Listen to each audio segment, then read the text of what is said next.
Welcome to this training video which will demonstrate the assembly of the SG100 Model 2700 extension torch. We will begin by installing the various O-rings. Let's start with the insulator. Install the 1/2 by 5/8 by 1/16 O-ring as shown here. This is listed as M in the bill of materials. Next is the anode. This requires 2 O-rings. The smaller one is 7/16 by 9/16 by 1/16, while the larger is 13/16 by 11/16 by 1/16. Respectively, these are H and B in the bill of materials. Now the cathode adapter, which also takes a 7/16 by 9/16 by 1/16 O-ring, also H. Please be sure to place the O-ring in the correct groove near the hex, being careful not to cover the holes. Finally, the front or outer tube adapter. This will use 2 7/8 by 1 by 1/16 inch O-rings, letter J, both on the inside as shown here. This completes the O-ring installation. The piece being installed here is not part of the customer's package. This is an adapter used for in-house assembly, which we will see later in the process. Use a 5/32 inch Allen wrench to install as shown. Put the cathode into the cathode holder, screwing it in by hand as far as it will go. Then use the 3/8 inch and 5/16 inch open-end wrenches. The 3/8 inch wrench is used on the larger hex portion, and the 5/16 is used for the cathode itself.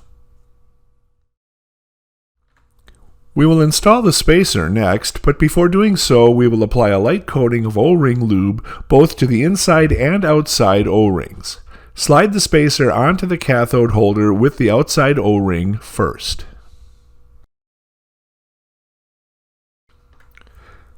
Before installing the water divider tube, apply a light coating of O-ring lube to both ends. Note that in both cases here, after the lube is applied, you can use your fingers to spread it evenly over the parts. Slide the tube over the extension as shown here, and once the tube is in place, add some additional lube to the O-ring on the opposite end of the cathode holder. Prepare the cathode extension adapter by placing a light coating of lube on the O-ring itself and on the ring inside as shown here. The O-ring and extension will seal inside this adapter. The cathode extension adapter is the first piece to be installed in the housing. Hold the housing so that the opening is facing roughly downward. Screw it into place using a 1/2 inch hex driver. Apply lube to the 2 O-rings inside the outer tube adapter and to the O-rings on the anode. Now the outer tube. Apply some O-ring lube to the inside of the threaded end and to the outside of the opposite end. Notice that we are simply using bare hands for this end.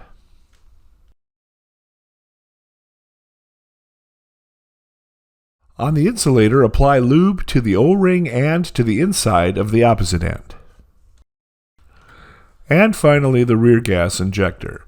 Like the insulator just shown, apply lube to the O-ring and also to the inside of the opposite end.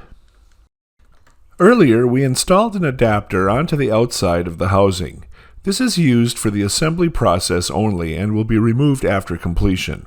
As you see here, it is used to hold the housing steady while we install the extension. Simply fit the adapter into the receptacle on the base. We have already installed the cathode extension adapter, so here we will install the insulator. Note that the O-ring is facing out. In other words, the end opposite the O-ring goes in first. Drop it into place and use the handle of the hex driver to push it onto the cathode extension adapter.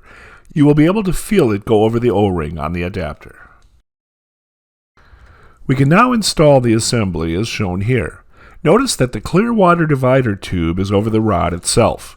Working by hand, be sure the threads are seated properly, then, with a bit of downward pressure on top, use the 3/8 inch wrench to tighten the assembly. If necessary, move the spacer so that it is above the water holes.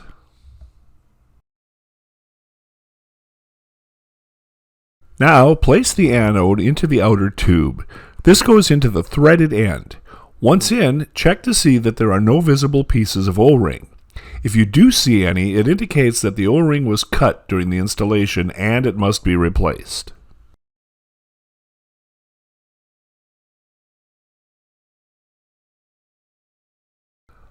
Once this is done, install the lock ring.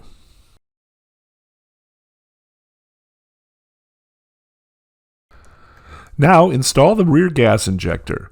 This goes over the top of the cathode, past the two O-rings, and seats onto the shoulder of the wrench flats, keeping the spacer up against the gas injector.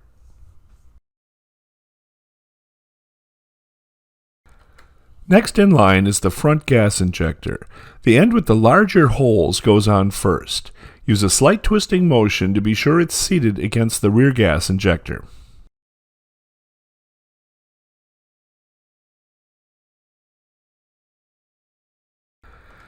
Install the gas tube insulator over the front gas injector. If not already done, apply O-ring lube to the inside of both ends. Both ends of this piece are identical, so it can be positioned either way.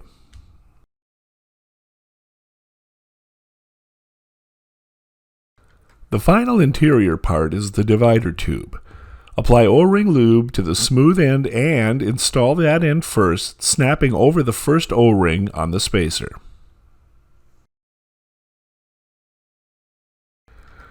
We will now install the outer tube adapter.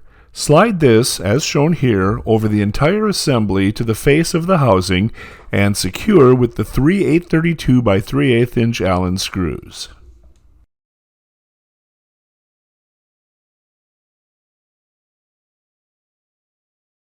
Slide the lock nut down onto the threaded end of the outer tube adapter and start threading it by hand.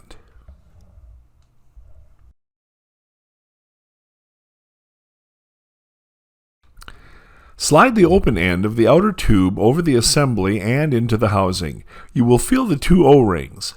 Once you are over the second O-ring, you should feel it bottom out. Stop there. Rotate the outer tube so that the opening is opposite the top water tube on the housing. Once properly placed, use the 1 1/4 inch open end wrench to tighten the lock nut. Remove the assembly from the jig and lay it flat on your work surface. Using a 5/32 inch Allen wrench, we will put the tube clamp in place.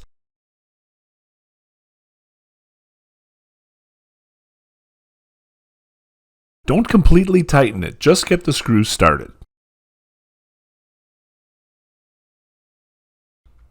With the jig adapter still in place, the housing is positioned so that the water tube is on top.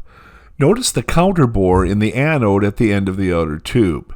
Drop the small powder port insert into this counter bore. Here it is shown already in place. There is another counter bore in the end of the powder tube assembly. Place the powder tube over so that the powder port insert fits into the counter bore. Put the opposite end of the powder tube under the tube clamp on the main housing. Finally, secure the end pieces with the two 440 by 1/4 inch screws using a 3/32 inch Allen wrench.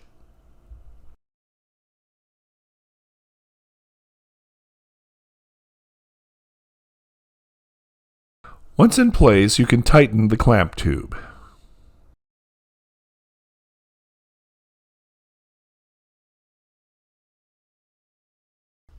Finally, we can take the bracket off of the housing and the process is complete.